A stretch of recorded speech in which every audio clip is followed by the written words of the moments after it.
ครับมื้อนี้อาทิตย์ที่4พฤษภาคมมาเบิ่งเขาเด้อครับกะเลี้ยงกำลังสิพอเกี่ยวแล้วเนาะเป็นตาได้ตนตัวเนาะชาวนานี่มีเพลงอยู่เพลงหนึ่งนะครับ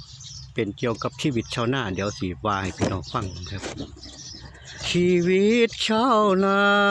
เกิดมาทำนาทำไรอาชีพเกษตรกรไทยหวังได้กำไรจากการทำนาหอดยามขายเขากะบ่มีราคาค่อยมาเหลียตนชาวนาหวังจะได้เงินมาใส่หนี้ใส่สินน้ำมันโซลาพร้อมทั้งเก้าหาก็ขึ้นอยู่บ่เศร้าบาทว่าของเกษตรกรเฮาก็ลงเอาจนน้องน้ำตาคันเป็นแนวนี้สิบ่ได้ขายที่